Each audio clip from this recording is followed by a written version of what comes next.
Gaza में जमीनी जंग का फुल रिहर्सल।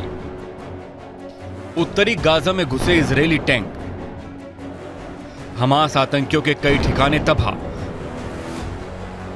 ताकत दिखाकर लौटे इजरायली सैनिक। गाजा पर बड़े हमले में सिर्फ कुछ घंटे बाकी।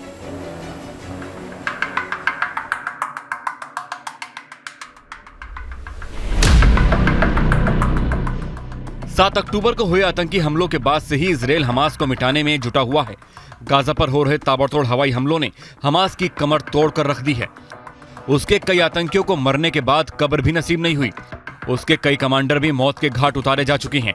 और इस बीच युद्ध का तीसरा हफ्ता पूरा होने से पहले इजरायल ने हमास को मिटाने के अगले चरण की तैयारी शुरू कर दी है।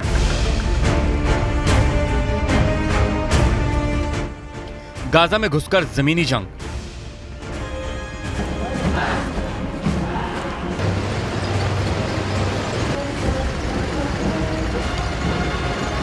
वैसे तो गाजा की सीमा पर कई दिनों से टैंकों के साथ इजरायल के सैनिक तैनात हैं, लेकिन पहली बार ये इजरायली टैंक गाजा में घुसे।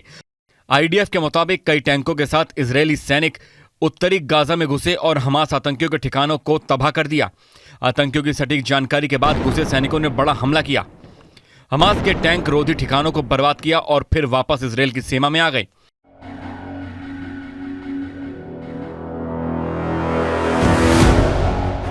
आईडीएफ ने उत्तरी इजरायल पर हुए हमलों की जो तस्वीरें जारी की हैं, उसे देखकर आप समझ सकते हैं कि रिहर्सल ऐसा है तो युद्ध कैसा होगा। देखिए कैसे कतार में इजरायल के टैंक उत्तरी गाजा में घुसते जा रहे हैं। खाली जमीन हो, उबड़ खाबड़ रास्ते हो, चाहे गहरे गड्ढे हों, टैंक बड़ी आसानी से रास्तों को रौंदते हुए आगे बढ़ रहे हैं।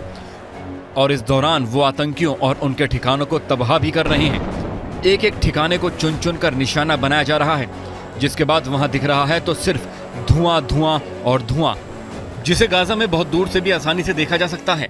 आईडीएफ ने सेना के इस ऑपरेशन के दौरान कमांडर सेंटर का भी वीडियो भेजा है, जिसमें अधिकारी पूरे मिशन पर निगरानी करते और सैनिकों को कमांड देते नजर आ रहे हैं।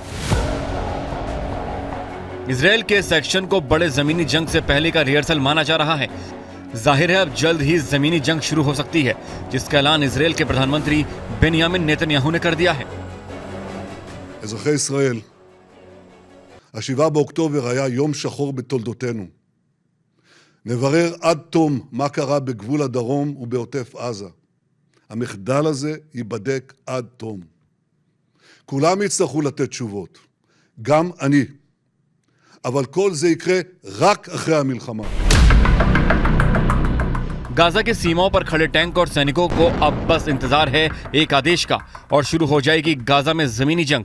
7 अक्टूबर को हुए हमले के कुछ दिनों बाद ही इजरायल ने गाजा पर जमीनी जंग का ऐलान कर दिया था और हमलों के बाद बनी युद्ध कैबिनेट में पल पल इस पर मंथन भी चल रहा है, जिसकी निगरानी खुद प्रधानमंत्री नेतन्याहू कर रहे हैं। जाहिर है जमीनी जंग का यह पहला कामयाब चरण इजरायली सेना में जोश भरने के लिए काफी है, जिसका असर अब गाजा में एक्शन के अगले चरण में जरूर दिखेगा।